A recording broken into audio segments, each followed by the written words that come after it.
আসসালামু আলাইকুম। আমি ন্যাচারোপ্যাথ চিকিৎসক হাকিম আশরাফুল ইসলাম বলছি। আশা করি সবাই ভালো আছেন, আমিও ভালো আছি আলহামদুলিল্লাহ। যাদের কমন কোল্ড, ডাস্ট অ্যালার্জি, সর্দি কাশি, অ্যাজমা, লাং অ্যাবসেস এইসব সমস্যা লেগেই থাকে, তাদের জন্য আমি একটা আজকে চমৎকার সিরাপ প্রস্তুত কিভাবে করতে হয় সেটা আমরা জানাবো। তো এই সিরাপ প্রস্তুত করতে আপনাকে যেটা করতে হবে সেটা হলো, প্রথমে আপনাকে ইনশিওর করতে হবে যে যে ভেষজগুলো আমরা বলে দিব সেই ভেষজগুলো আপনার অথেন্টিক হতে হবে। এই ভেষজগুলো অবশ্যই পুরাতন হওয়া যাবে না বা অনেকদিন ধরে পড়ে আছে সেরকম কোনো ভেষজ হওয়া যাবে না। অবশ্যই এটি নতুন সিজনের ফ্রেশ এই ভেষজগুলো হতে হবে, তাহলে আপনি বেশি উপকৃত হবেন ইনশাল্লাহ। তো চলুন জেনে নেওয়া যাক কি কি ভেষজ দিয়ে আপনি এই সিরাপটি প্রস্তুত করবেন। তো আপনাকে প্রথমে নিতে হবে তুলসী গাছ, এটা পুরোটাই নিতে হবে 250 গ্রাম। কাবাব চিনি নিতে হবে 62.5 গ্রাম। উন্নাব বা জংলি বড়ি নিতে হবে 250 গ্রাম এবং গোলমরিচ নিতে হবে 62.5 গ্রাম এবং অন্যান্য উপাদান প্রয়োজন মতো নিতে হবে, সেটা আমি আপনাদেরকে বলে দিব ভিডিওতে।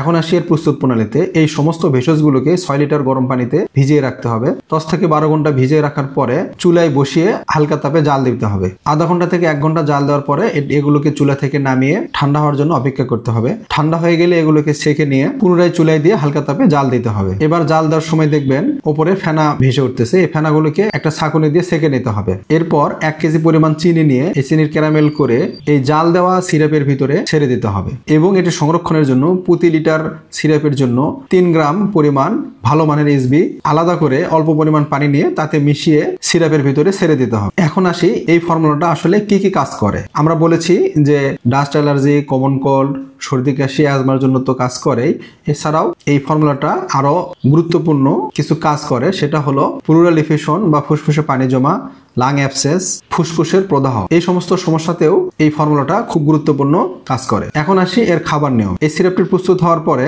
4 থেকে 6 চামচ পরিমাণ নিয়ে দিনে 2 বার খাবার পরে সেবন করতে হবে। তো এই ছিল আমাদের আজকের এই ফর্মুলা। যদি আপনাদের এই ফর্মুলাটি ভালো লেগে থাকে তাহলে অবশ্যই আমাদের ইউটিউব চ্যানেলটি সাবস্ক্রাইব করবেন, ফেসবুক পেজটি ফলো দিয়ে রাখবেন এবং কোনো তথ্য জানার থাকলে অবশ্যই আমাদের হোয়াটসঅ্যাপ নাম্বারে যোগাযোগ করবেন। ভালো থাকবেন। আসসালামু আলাইকুম।